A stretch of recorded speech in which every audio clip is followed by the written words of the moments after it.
right, who's ready to dive in? I hope you're ready because we're diving in today. We're gonna look at an incredible story out of John chapter 9 today that illustrates the whole point of what this message is in every way you want it to. We're in the middle of a series called Fearlessly Sent, and we've taken the time to go through Luke chapter 4, Jesus' mission statement, as a way to unpack what does it mean to proclaim the gospel of the kingdom. Jesus said, and this gospel of the kingdom will be preached in all the earth, and then the end will come. Our responsibility, every one of us have been deputized as disciples of Jesus to proclaim the gospel of the kingdom. So what is the gospel of the kingdom? In a nutshell, it's the good news that the authority and power of heaven is present right now in the reign of Jesus to restore and redeem whatever it is that's been broken by sin and Satan. That's the gospel of the kingdom. We have a king who is alive and well, and right now, in this era, this time in which we're living, Jesus wants to show up. He wants to minister to people's lives. He wants to bring people from darkness into light. He wants to heal things that are broken inside us. He wants to set people free from things that would keep them from becoming who he created them to be, whatever the barriers. So he is doing that. He's actively doing that. He's done that in my life. Does anybody have a testimony of Jesus showing up and your life is never going to be the same again? I'm just curious this morning. That's the kingdom breaking in. Your family is different than it was before Jesus.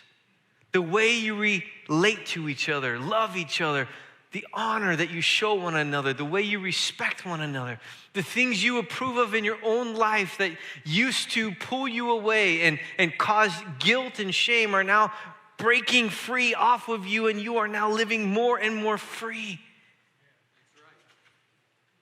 That's the gospel of the kingdom. And so Jesus takes Luke chapter 4, it's near the beginning of his ministry, and he expands it by helping us understand what happens when the king shows up. And he quotes out of Isaiah 61, and we've been going through that part by part in this series. I bring it back to today, just the part we're going to cover. The Spirit of the Lord is upon me, Jesus said, because he's anointed me to proclaim good news to the poor. He has sent me to proclaim liberty to the captives and recovering of sight to the blind. I want to talk about being fearlessly sent to restore sight. To restore sight. And we're going to take our time going through John chapter 9 today. So if you want to open your Bibles to John chapter 9. Jesus is not only able to restore physical sight, which you'll see all through the Gospels, the healing ministry of Jesus, restoring sight to those who were literally blind. But like every area of ministry that he keeps bringing up in this mission statement, our greatest need is not physical anything. It is spiritual. Our greatest challenges or problems were spiritual first and physical second. But the gospel speaks to the whole person, both our physical and our spiritual.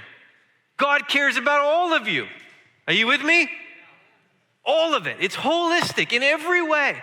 And so here we see again, the issue is not so much the physical sight of a man born blind.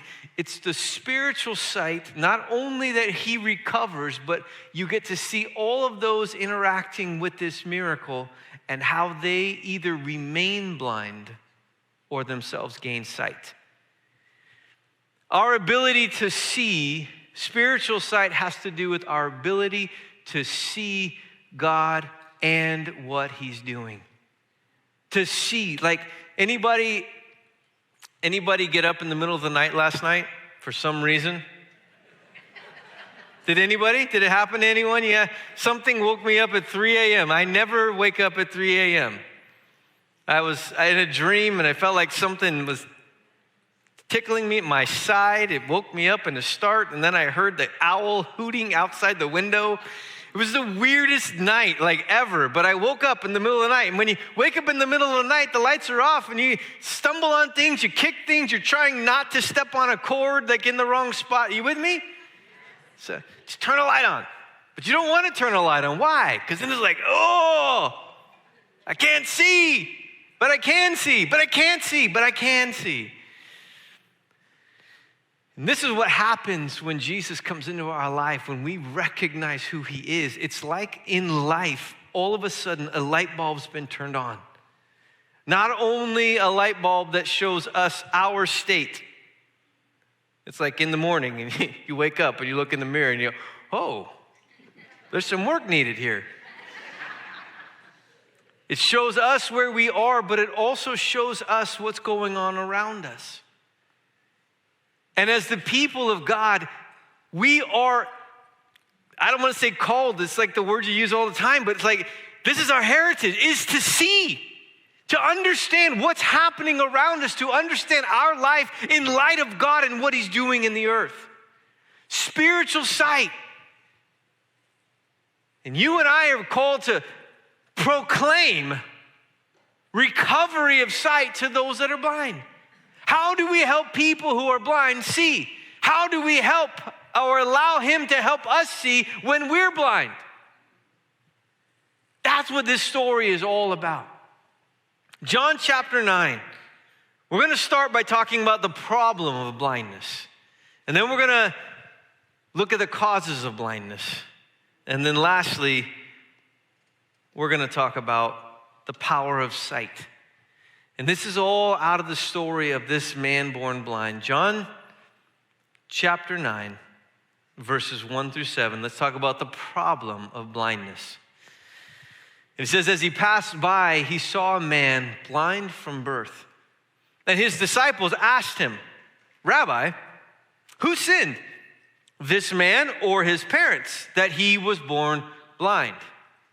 What's the problem here? How come this happened to him?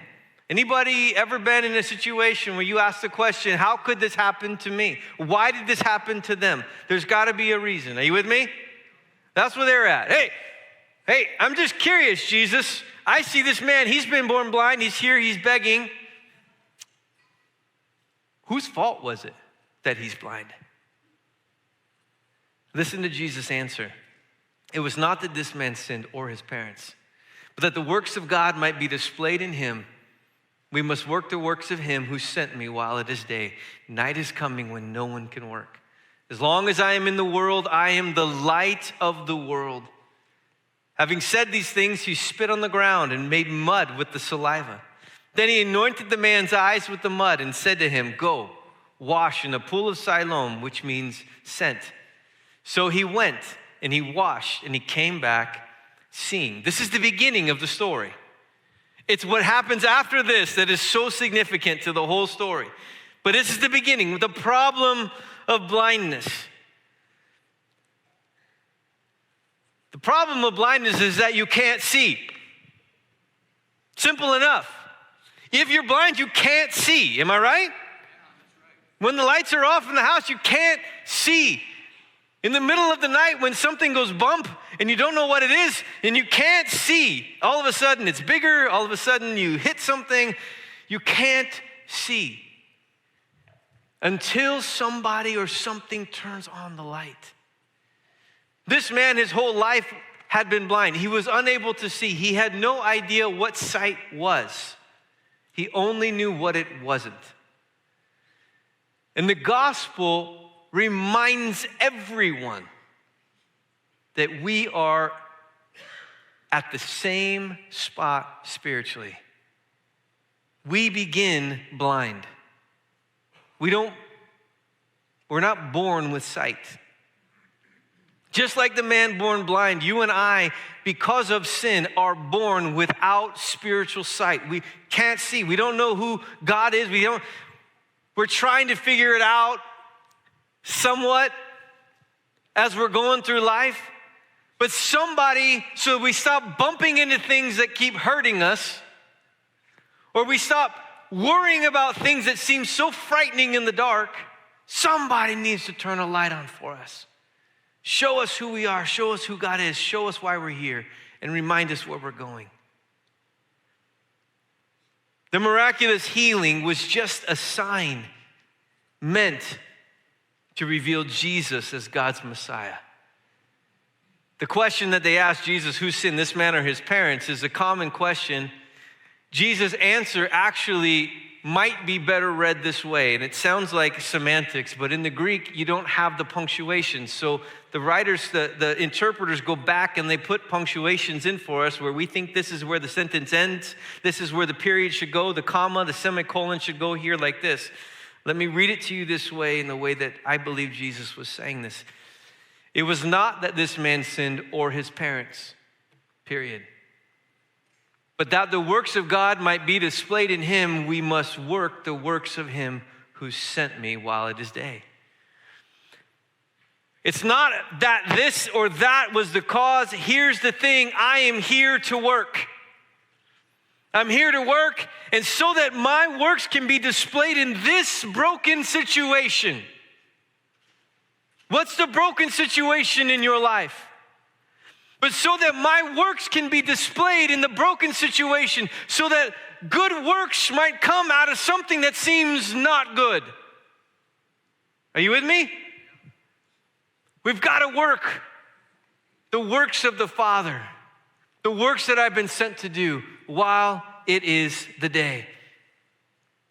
Jesus came to give light to those walking in darkness. John speaks about this all through his gospel. He uses this picture of light, is the point. It's like 24 times mentioned in the gospel of John alone. Light, light, light. In him was light, and that light was the light of men. Or life, and life was the light of men. We must work the works of him who sent us. This is what Jesus says in Matthew chapter 5. You are the light of the world. There are works for us to do that bring glory to him. That in a sense, like Jesus healing the blind man, cause a light bulb to go on for people. He says, you're the light of the world. Here he says, I'm the light of the world. But then he tells the disciples, all of us, that you are the light of the world. A city on a hill can't be hidden. You're the light of the world. Let your light shine before men that they might see your good works and glorify your Father who's in heaven. Jesus says, I've got to do the works the Father's given me to do. This is an opportunity for me to be revealed. And that's exactly what happens here. Jesus is revealed as Messiah. Just like Psalm 146 says, he gives sight to the blind. You better believe they knew that psalm. When Messiah comes, he's going to give sight to the blind. Now here's a blind man blind from birth who's been healed. Jesus is being revealed to the people. The Messiah is on the scene. In John chapter 3, in his conversation with Nicodemus in verse 16, famous verse, but don't get stuck here. Important. Never forget this verse. Memorize it if you don't know it already. For God so loved the world that he gave his only Son, that whoever believes in him should not perish but have eternal life. For God did not send his Son into the world to condemn the world. Hear that. Church, hear that. How does the world experience you? Your faith. He did not send his Son into the world to condemn the world, but in order that the world might be saved through him. Whoever believes in him is not condemned, but whoever does not believe is condemned already because he has not believed in the name of the only Son of God. And this is the judgment. The light has come into the world, and people loved darkness rather than light because their works were evil. For everyone who does wicked things hates the light and does not come to the light, lest his works should be exposed. But whoever does what is true comes to the light so that it may be clearly seen that his works have been carried out in God. God so loved the world that he gave his son as the way of salvation. This is what communion is all about. Why we remember it, why we go back to that, why we rehearse that story, because it tells us again and again and again that God so loved you, me, that Jesus came, that I might have a way of salvation. But he came not to embarrass the world or to judge the world, but to save the world. It's so different when you come on a saving mission. You're on a rescue mission. Think about yourself. Running into a house across the street for a neighbor. Are you on a rescue mission to get in there and get out? Or do you look at the house on fire and go, you shouldn't have done it that way. If you had just listened to me. Are you with me?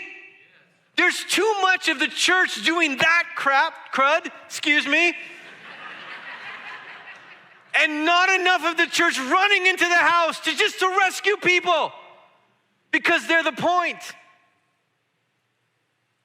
We actively move toward, not distance from, those who need to be saved. When we do, we're turning the light on. Now, there are some who will love the darkness rather than the light because they don't want to be exposed. Exposed as what? Well, some, even this message itself, will run from it because they don't want to be exposed as judgmental and petty. They run from the light because they don't want to be exposed as worldly and insecure. They run from the light because they don't want to be exposed as idolatrous and deceived. There's a lot of reasons why we run from the light. Nobody likes to be exposed. But it's in the light that we find the healing. It's in the light being turned on that we find a gracious God who loves this broken man and reaches to him. It's in that we find God reaching our neighbors across the street and beyond. Judgment is seen by our response to Jesus. We reject the light, we remain in darkness, we embrace the light, and the light bulb turns on. One of the best pictures Jesus says of me, why I came, is I just came to turn the light switch on. Those who want to know God, they're gonna come. Those that don't, won't. The blind man was being sent as a sign to everybody. He was being sent as a sign to expose the hearts of those seeking to see God and those seeking to be God. And in this rest of the story, you'll see the difference. Those who are seeking God will find him, and those who want to be God, want to control the narrative of their own life, are the ones that remain blind. It's powerful. Let's look at this. What are the causes of blindness?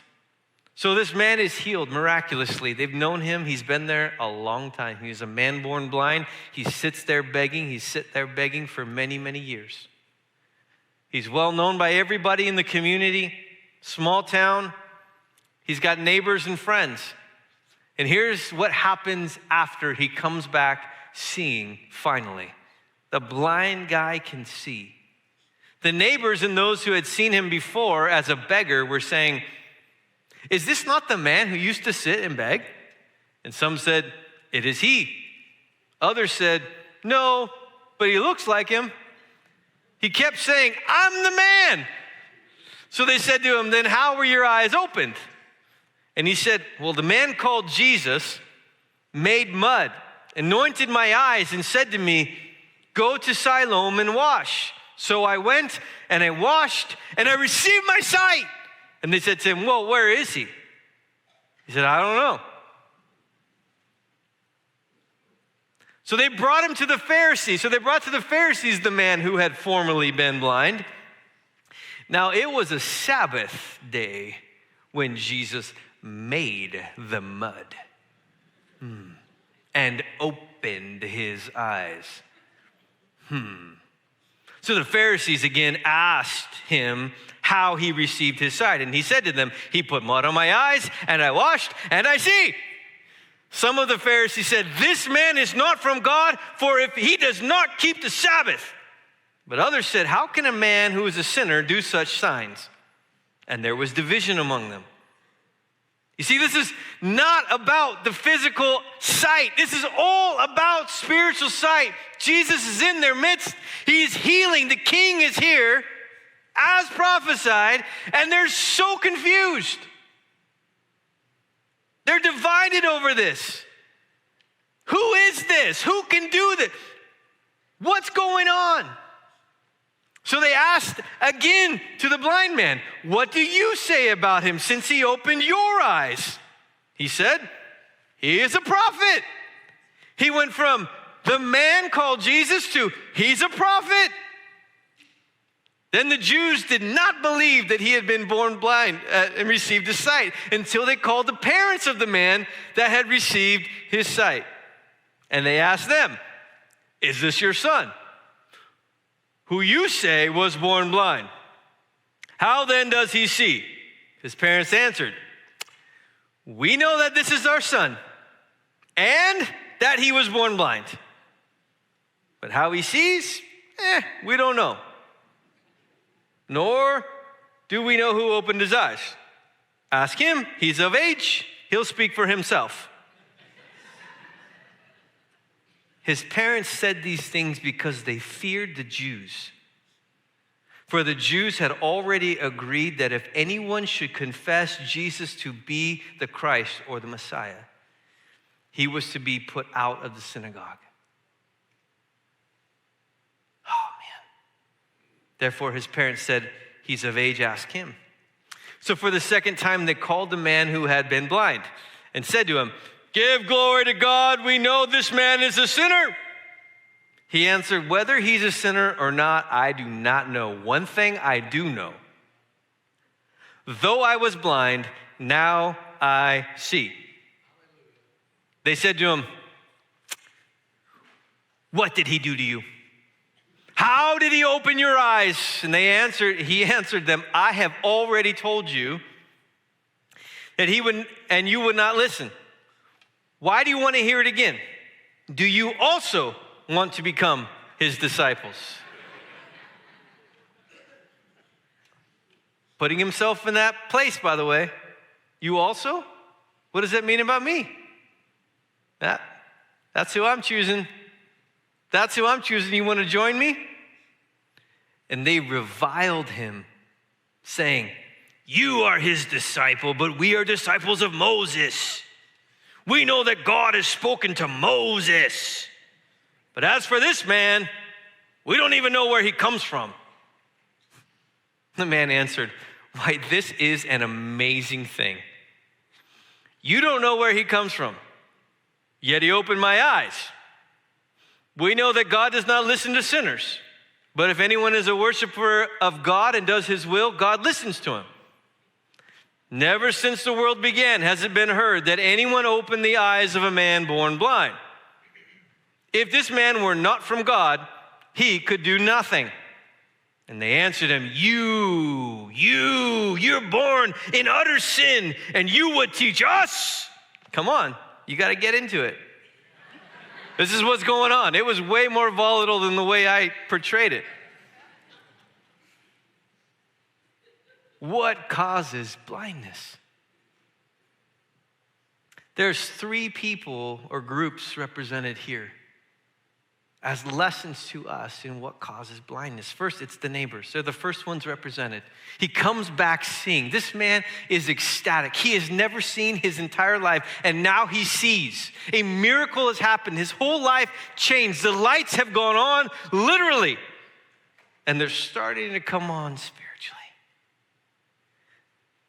It says the neighbors, they remained blind because they had this judgmental attitude, this deep working legalism in them. How do I get that? I will say this, they missed Jesus the King in their midst. You would think if you knew somebody their whole life was blind and now they see and they're standing in front of you telling you how they got there, that you would be so excited for them, wouldn't you? You'd be so excited. Whatever the issue was. So excited for him. So where's the excitement? Where's the party here? There's no excitement. There's no party. We want to meet the one who did this. We want to meet the one who did this. What do they get instead? We want to meet the one who did this. They didn't recognize God. They were blind because they were so busy judging others and comparing themselves by cultural standards. How do you know all of this? It's right here in the text. Why did the neighbors bring the healed beggar to the Pharisees? Broke the law. You made mud on the Sabbath. Breaks the law. And that is what we're concerned about. Whoever this was that healed your eyes broke the law.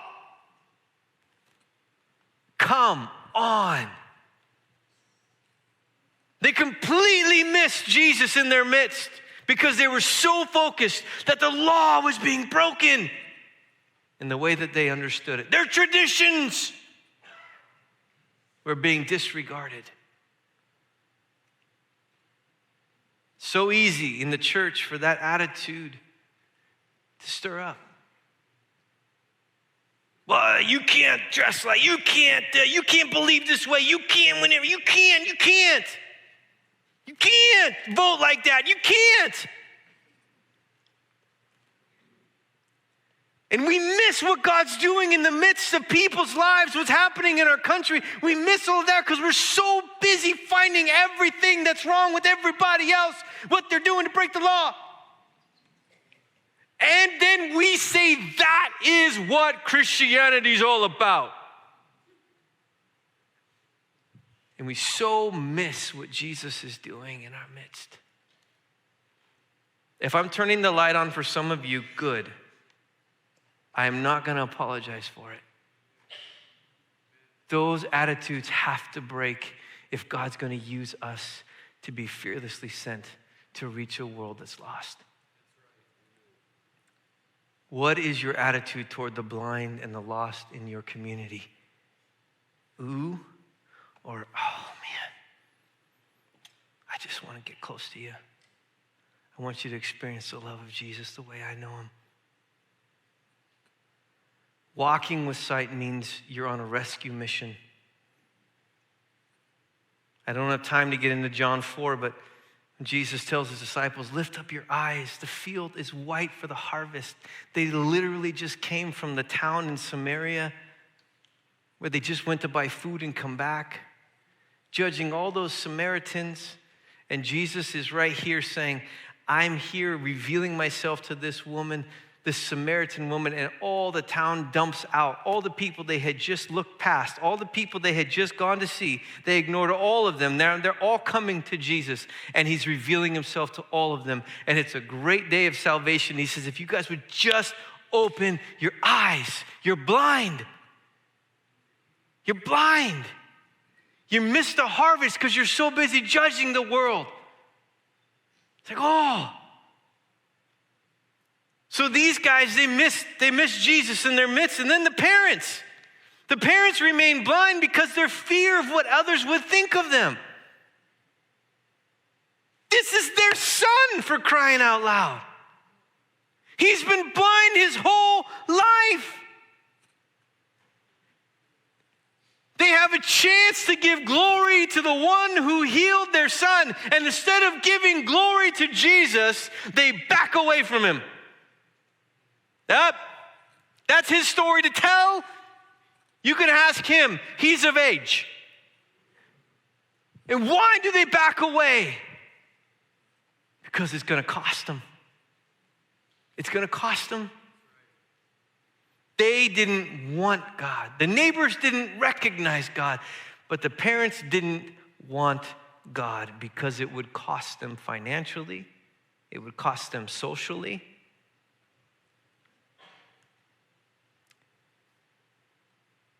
Would you acknowledge Jesus as your king if it would cost you financially or cost you socially? When you're hanging with the guys at work and the topic comes up, do you back away from Jesus? Or do you lean in to say, I'm with him? What is your default? I'm telling you, the way that we turn the light on in culture will not be by backing away from Jesus when the moments or the opportunities are there. It will be when we step in to those moments and we say, I'm with him. I had a chance at the gym this week. Some guy saw my USC hat and he wanted to chat. I never chat. I put earbuds in and I just kind of ignore the world when I'm at the gym. But he saw my hat and I could tell he wanted to talk. So I'm like, I'll pull it out. I'll talk to this guy. And we talked a little bit about the upcoming game. We had a chance to talk a little bit about Deion Sanders and just the influence and the impact of his life from the moment that man received Jesus. If you watch from a distance, I watched from a distance. I heard about the book that was written about his whole experience with God. And I just started to watch. He distanced himself from a lot of the junk and the pride and the arrogance, even the way he played on the field. And I was just watching over the years. And now he's in just more and more and more influence. God kept giving him in that arena, in that world. His phone's blowing up with new recruits who just want to be mentored. Why? By him. Amazing what God's done in him. But this guy is just talking about Deion and the effect and all of that. And we're talking about Colorado and USC. And he goes, yeah, well, that Deion guy got that religion stuff at some point. And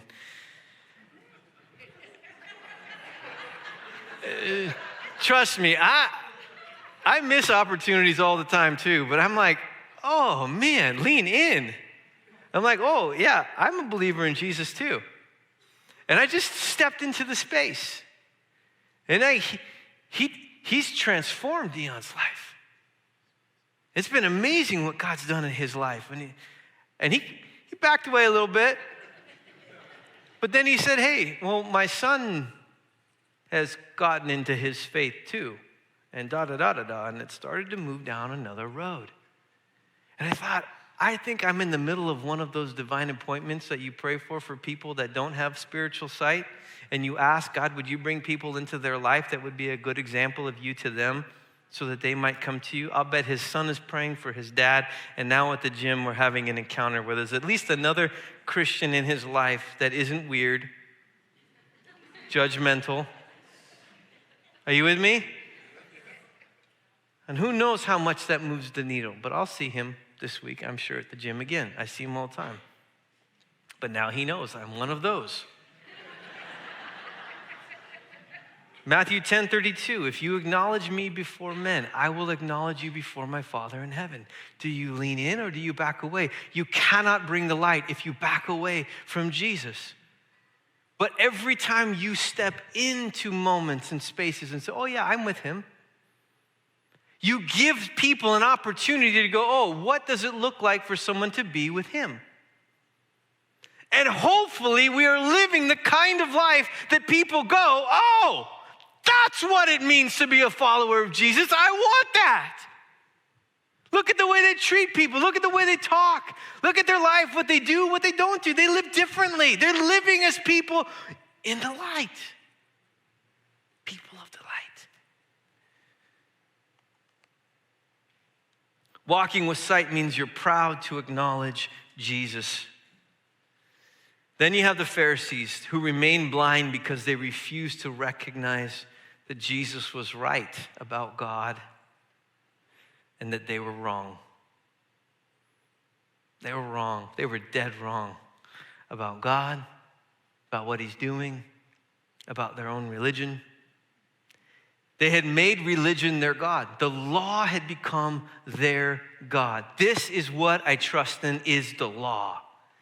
And so, while the first group didn't recognize God and the parents didn't want God, the Pharisees, well, they didn't need God. I don't need the light turned on if I think I have the light already.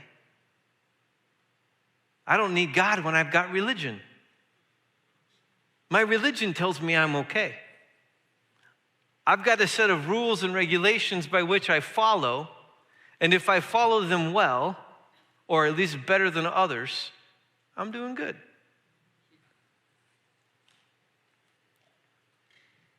In what way might you be trusting religion or good deeds more than trusting God himself? He loves me. End of the story. Walking with sight means you're relying on a relationship with Jesus, not a set of rules and routines. And then lastly, we see the power of sight. Now Jesus is back on the scene. Jesus heard that they had cast him out, the man born blind who he had healed. The Pharisees don't like him. Nobody likes him. His parents even back away from him. We don't want to identify with him for what it might cost us. And now he's on his own. Having found him, he said, "Do you believe in the Son of Man?" And he answered, "Who is he, sir, that I may believe in him?" And Jesus said to him, "You have seen him, and it is he who is speaking to you." And he said, "Lord, I believe." Lord, I believe. And he worshiped him. He restored my sight. Not just my physical sight, my spiritual sight. He could see Jesus for who he was. Lord, I believe. And he worshiped him. Jesus said, "For judgment I came into this world that those who do not see may see, and those who see may become blind." Catch this. Some of the Pharisees near him heard these things and said to him, "Are we also blind?"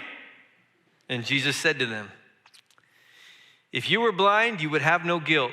But now that you say we see, your guilt remains. Because you feel like and believe that you are in the light when you are so blind. If you were blind and recognized that you needed to see, I'm here. I'm here. I'm here for you on a rescue mission.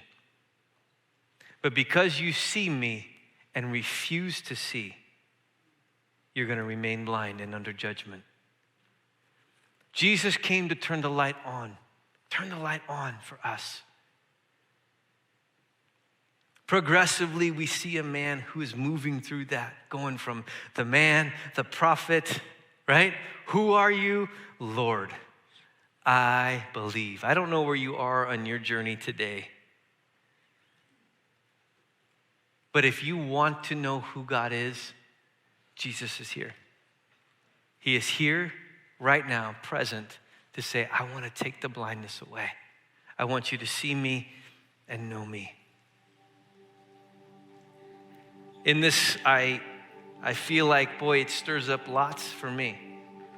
There are things I don't want to see sometimes. Ever avoided a conversation because you didn't want to have to deal with what was going to be said to you on the other end of that conversation? Somebody shining a light on an area that you don't want the light shined on, right? We get what it means. We understand why we would run from the light at times. Guilt and shame, accusation, accountability. They're all things that can be frightening in the way the world sees them because they lead to rejection. But when you understand what the light means for you through Christ, it means acceptance. If you'll recognize that you need him. It means that unquestionable, unqualified acceptance is coming to you through Jesus Christ if you'll receive what he's done for you. He's not embarrassed of you. He's not ashamed of you. He wants to acknowledge you before the Father in heaven and say, "She's with me. He's with me. They're with me." That's his goal. On a rescue mission, he's after you. He's not embarrassed of you. He's not ashamed of you. He wants to reach out to you. That's what it means to come into the light. Would you stand with me?